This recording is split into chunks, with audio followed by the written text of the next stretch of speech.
Hello everyone, welcome to Conquer Learning and welcome to today's session. In this class, we are continuing the Indian Constitution series. So the topic for the day is citizenship. आज हम citizenship के बारे में पढ़ेंगे. So how the citizenship of India is decided or how the citizenship of India was given when when Indian Constitution came into the existence. So we will study all the provisions related to citizenship and even the Citizenship Act of 1955. Before we move ahead to them, let's understand what is this citizenship. See, when I live in any country, I am a citizen of that country. So, how I acquire a citizenship of that country? This provisions or this is completely given in our Indian Constitution. But while the makers of Indian Constitution, they were making the citizenship provisions or they were putting or adding the clauses for citizenship, they made it neither permanent nor elaborative provision. मतलब उन्होंने कहा कि अभी जो हम आपको citizenship की definition या सिटीजनशिप के प्रोविजंस दे रहे हैं ये परमानेंट नेचर के नहीं है. तो परमानेंट नेचर के नहीं है तो क्यों नहीं है, ना ही इलेबरेटिवली इंडियन कॉन्स्टिट्यूशन में एक्सप्लेन किया गया है. The reason behind this is उन मेकर्स ने आने वाले गवर्नमेंट पे ये रिस्पॉन्सिबिलिटी छोड़ दी that as per the time required, जैसे जैसे समय आएगा समय के साथ में parliament will have the power to enact the laws related to citizenship. ठीक है, तो हमारे जो कॉन्स्टिट्यूशन जब फ्रेम हुआ था तब इंडियन कॉन्स्टिट्यूशन के हिसाब से 1950 तक या 1950 when Indian constitution was actually formed or came into enforcement, तब तक की सिटीजनशिप का डेफिनेशन या प्रोविजंस हमारे इंडियन कॉन्स्टिट्यूशन में दिया है. उसके बाद 1955 से एक सिटीजनशिप एक्ट है जो फर्दर सिटीजनशिप को डिफाइन करता है. So what all constitution provisions कहाँ कहाँ पे गिवन है. सो आर्टिकल 5 to 11, केवल इतने आर्टिकल्स में कंप्लीट सिटीजनशिप के प्रोविजंस कंप्लीट हो गए हैं.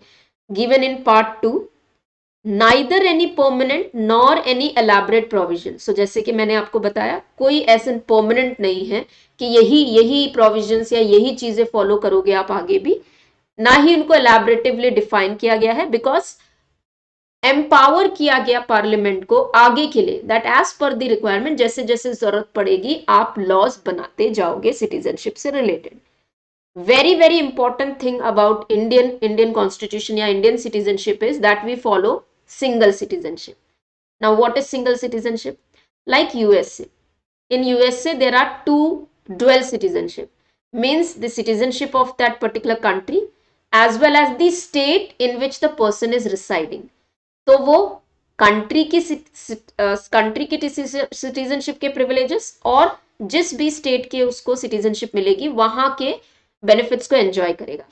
But in India we have a single citizenship. इसका मतलब we don't have a separate, either you reside in any state of the country, किसी भी स्टेट में आप रिसाइड करते हो आप सिंगल सिटीजनशिप ही होल्ड करोगे, सेपरेट सिटीजनशिप लेने की जरूरत नहीं है.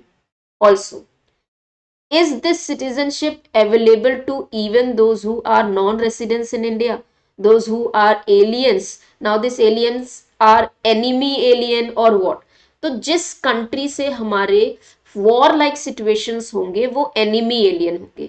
सो citizenship is not available to alien enemies. yes, those who are non residing in India, they are residing in any other country but they want to have the citizenship of India. वो India में नहीं है, बाहर किसी country में है but Indian की citizenship रखना चाहते हैं, तो ऐसा प्रोविजन है हमारे पास में. ठीक है, अब क्या वैल्यूज या क्या बेनिफिट्स हैं सिटीजनशिप लेने के. सो हमारे फंडामेंटल राइट्स हैं, जैसे कि आर्टिकल 16 पब्लिक एम्प्लॉयमेंट अपॉर्चुनिटीज की बात करता है. तो ये जो पब्लिक एम्प्लॉयमेंट अपॉर्चुनिटीज हैं ये केवल सिटीजन्स को अवेलेबल है, नॉन सिटीजन्स को नहीं. अगर आपको प्रेसिडेंट, वीपी, प्राइम मिनिस्टर, या किसी भी पोजीशन के लिए आपको आगे चल के अप्लाई करना है, लड़ना है, इलेक्शन में पार्ट लेना है, you have to be a citizen of country, right. So there are many fundamental rights जो केवल और केवल सिटीजन्स को अवेलेबल है, नॉन सिटीजन्स को अवेलेबल नहीं है। सो अब आगे बढ़ते हैं कि आर्टिकल 5 से लेके 11 तक कौन से वे के थ्रू या कौन से आर्टिकल्स में क्या एक्सप्लेन किया है कि हम किस तरीके से सिटीजनशिप एक्वायर कर सकते हैं इंडिया की, ठीक है। There is an comparative chart for you, so I will explain this. So there can be 4 different categories, 4 अलग अलग कैटेगरी के थ्रू सिटीजनशिप एक्वायर कर सकते हैं। पहला है domicile which is given in article 5। दूसरा है माइग्रेटेड फ्रॉम पाकिस्तान, तो जो पाकिस्तान इंडिपेंडेंस के बाद में 1947 इंडिपेंडेंस के बाद में माइग्रेट करके इंडिया में आए थे पाकिस्तान से, माइग्रेटेड टू पाकिस्तान लेकिन came back for the settlement. जो लोग पाकिस्तान माइग्रेट हो गए थे, चले गए थे, ठीक है, लेकिन they understood that they are not comfortable living in Pakistan, तो वापस इंडिया में आए, दैट इज इन आर्टिकल 7। और Indian origin residing outside the India, यानी वो बिलोंगिंग टू इंडियन ओरिजिन है तो इंडियन ओरिजिन लेकिन आउटसाइड द कंट्री रिसाइड कर रहे हैं, उनकी सिटीजनशिप कैसे डिसाइड होती है। सो डोमिसाइल, डोमिसाइल का मतलब क्या, जिस भी स्टेट में हम रहते हैं उस स्टेट की बिलोंगिंगनेस को डिफाइन करने के लिए हम डोमिसाइल ये वर्ड यूज करते हैं। So domicile article 5 says through this citizenship when it would be said कि आपका जो सिटीजनशिप है वो डोमिसाइल के थ्रू है। First, either you were born in India, either his parents were born in India, originally resident in India for 5 years immediately before the commencement of the constitution। India में birth हुआ है, India में रह रहे थे, और वो जो रहने की है वो 5 इयर्स तक आप इमीडिएटली, यानी हमारा जब कॉन्स्टिट्यूशन कमेंस हुआ था 1950 में, उसके पहले 5 साल तक आप इंडिया के रेसिडेंट रहे हो तो आप कहलाओगे कि आप इंडियन सिटीजन हो। This is through the domicile. Migrated from Pakistan, article 6। So after the partition, the people those who migrated to India from Pakistan is the citizen if either parents or any grandparents were born in undivided India। तो अगर कोई पाकिस्तान से आया है तो पाकिस्तान से जो migrate होके इंडिया में आए हैं वो इंडियन सिटीजन्स कहलाएंगे अगर उनके पेरेंट्स या ग्रैंड पेरेंट्स में से कोई भी अनडिवाइडेड इंडिया में बॉर्न हुआ था। एंड अगर वो माइग्रेट हुए हैं बिफोर द जुलाई 9 1948, इस कंडीशन के अलावा अगर वो माइग्रेट होकर आए हैं इंडिया में before July 9 1948, those people those who have migrated after जुलाई 9, अब जो 9th जुलाई 1948 के बाद माइग्रेट होकर आए हैं, they need to be resident of India for 6 months, और फिर वो एप्लीकेशन करेंगे कि हमें सिटीजनशिप चाहिए, ठीक है। माइग्रेटेड आफ्टर जुलाई 9 1948, 47 के बाद जुलाई, 1 साल ऑलमोस्ट। सो जुलाई 1948 के बाद आप इंडिया में माइग्रेट करके आए हो तो आपको इंडियन सिटीजनशिप लेने के लिए एप्लीकेशन करना पड़ेगा।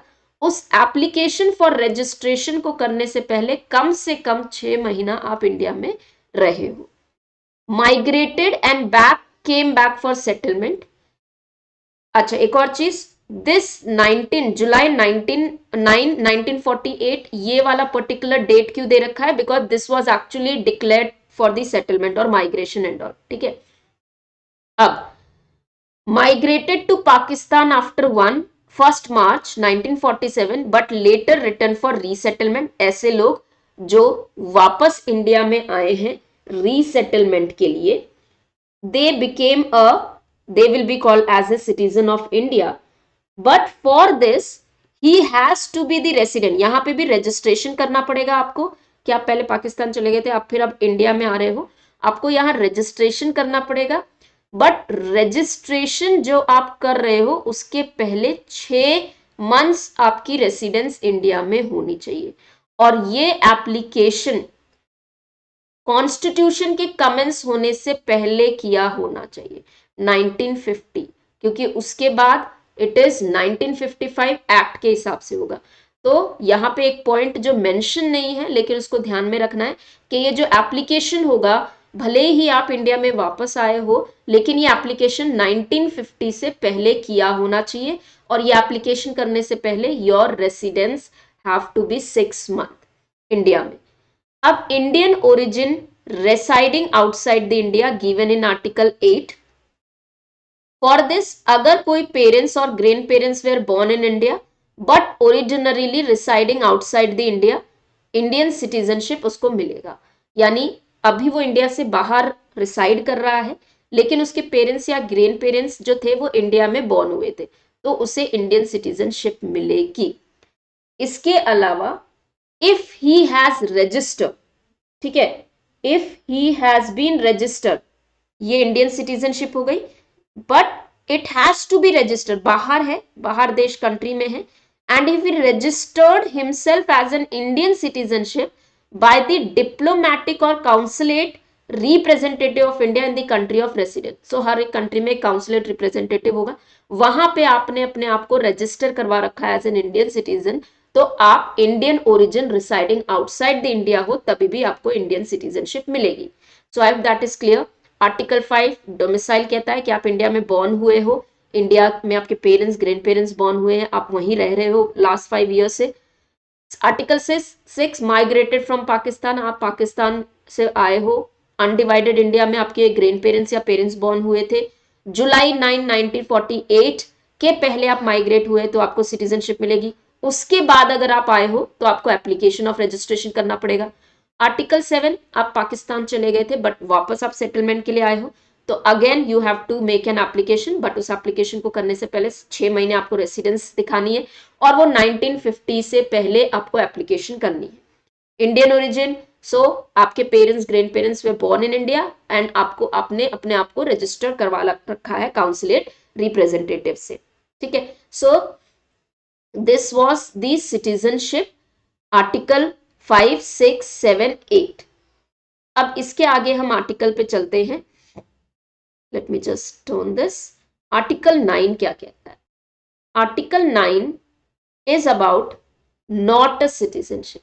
ऐसा क्लॉज जब कहा जाएगा कि आप सिटीजनशिप आपकी चली गई। पहला, if he has voluntarily acquired the citizenship of any foreign state.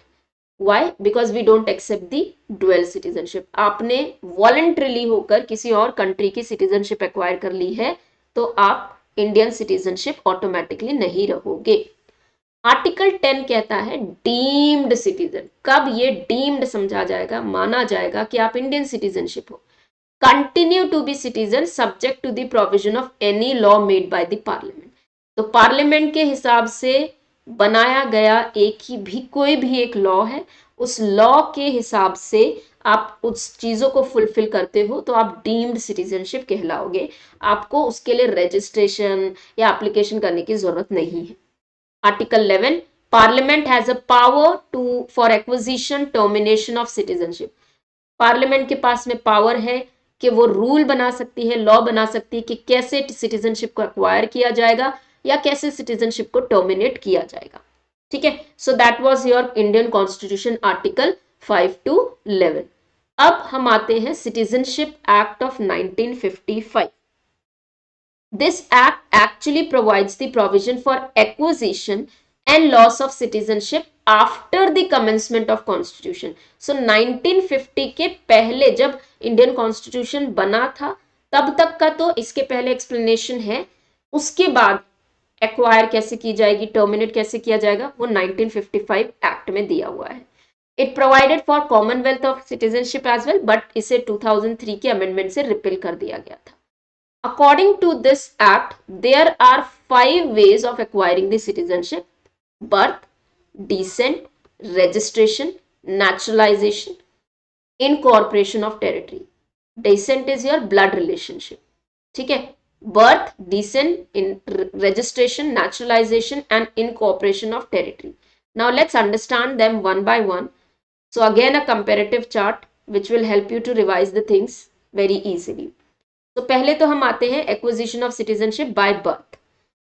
तो एक्ट के हिसाब से since we are studying after 1950 ना, so born in India on and और after 26 Jan 1950 and before July 1 1987। तो कहां से कहां तक? 1950 से लेके जुलाई 1987। इस टेन्योर में अगर आपका बर्थ इंडिया में हुआ है, इररिस्पेक्टिव आपकी पेरेंट्स की नेशनैलिटी क्या है, आप इंडियन सिटीजन कहलाओगे। ठीक है। Those who are born after July 1987, अब इस पीरियड के बाद में, इस केस में you were born either of the parents is citizen of India at the time of birth, यानी आपके बर्थ के टाइम पे either of your parents have to be citizen of India. उसके पहले वाले इररिस्पेक्टिव ऑफ नेशनैलिटी, आप India में born हुए तो आप इंडियन सिटीजन, लेकिन 87 के बाद एक को तो आपका इंडियन सिटीजनशिप होना चाहिए। Those who were born on or after 3rd December 2004, if both parents are citizen of India, one parent is citizen and other is not illegal migrant at the birth। ठीक है, यहां born हुए, आपके दोनों parents citizen Indian citizen हैं, तो आपको क्या मिलेगा? सिटीजनशिप मिलेगी इंडिया की। अगर एक पेरेंट सिटीजन है और दूसरा माइग्रेंट करके आया है, माइग्रेट होके आया है, लेकिन वो इलीगल माइग्रेंट नहीं है, ठीक है, उसको भी कहीं ना कहीं माइग्रेट होने के बाद भी उसे सिटीजनशिप मिल गई है आपके किसी भी एक पेरेंट्स को, तो आप इंडियन सिटीजनशिप को अक्वायर करोगे descent by blood relationship. born outside the India on and after Jan 26 1950। ठीक है, अगर आप इंडिया से बाहर पैदा हुए आफ्टर और ऑन जैन 1950 एंड बिफोर दिसंबर 10 1992, सो 1950 से लेके 1992 का टाइम पीरियड, इस केस में जब इंडिया के बाहर आप बॉर्न हुए थे, if your father was citizen of India, दो आप बाहर बॉर्न हुए थे लेकिन आपके फादर सिटीजन ऑफ इंडिया रहे हैं, तो आपको इंडियन सिटीजनशिप मिलेगी because you have a blood relationship. On and after of December 10 1992, if either of the parents were citizen of India, यहां फादर का होना जरूरी है, यहां आइदर मतलब कब? दिसंबर 10 1992 के बाद।